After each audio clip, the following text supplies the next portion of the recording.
పద బంగారం చింత చెట్టు కిందకి వెళ్ళి ఏ చింత లేకుండా మాట్లాడుకున్నా. ఏడ్చావులే పద. అసలు నువ్వు నన్ను ప్రేమిస్తున్నావా లేదా? ఏ బంగారం ఎందుకు వచ్చింది ఆ డౌట్ ఇప్పుడు? మా ఫ్రెండ్ కోసం వాళ్ళెవరు చేయి కోసుకున్నాడంట, నువ్వు ఇంకేం కోసుకోవేంటి? వాడు కాబట్టి చెయ్యి కోసుకున్నాడే, నేనైతే దాని పేక్ కోసేవాడిని ఏదో బిత్తరమోహం వేసుకొని. నా కోసం ఏమి కోసుకోవట్లేదంటే నన్ను ప్రేమించట్లేదు అనమాట. Good bye.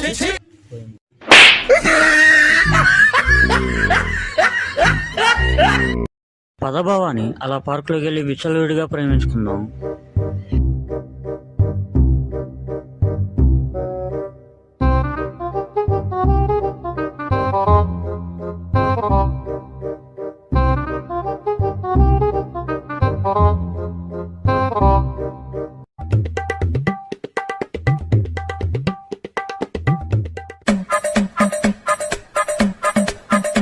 నేను ఇలా చూస్తుంటే అచ్చలాగలేదు తెలుసా?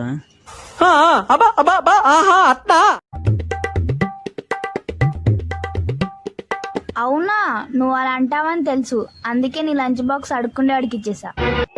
ఇప్పుడు నిన్నే చూడాలనిపిస్తుంది ఏ పని చేయకుండా. చూడటం తప్ప ఏం చేయలేవనే ఆ మెకానిక్ మెల్లిగాని ప్రేమించా. బాయ్. భవానీ భవానీ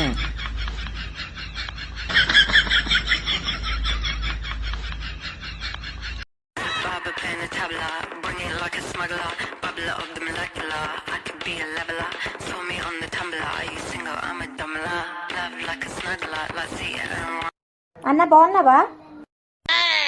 ఏంది సోను కనపట్లేదు అసలు? జాబ్ వచ్చింది అన్న, ఎందుకని ఎన్ని రోజులు లేను. కాదంటగా డైలీ షాపింగ్ తీసుకెళ్తున్నామని మీ ఆయన పుట్టింటికి పంపించేసాడంటగా. వెళ్ళి వస్తాను అన్న.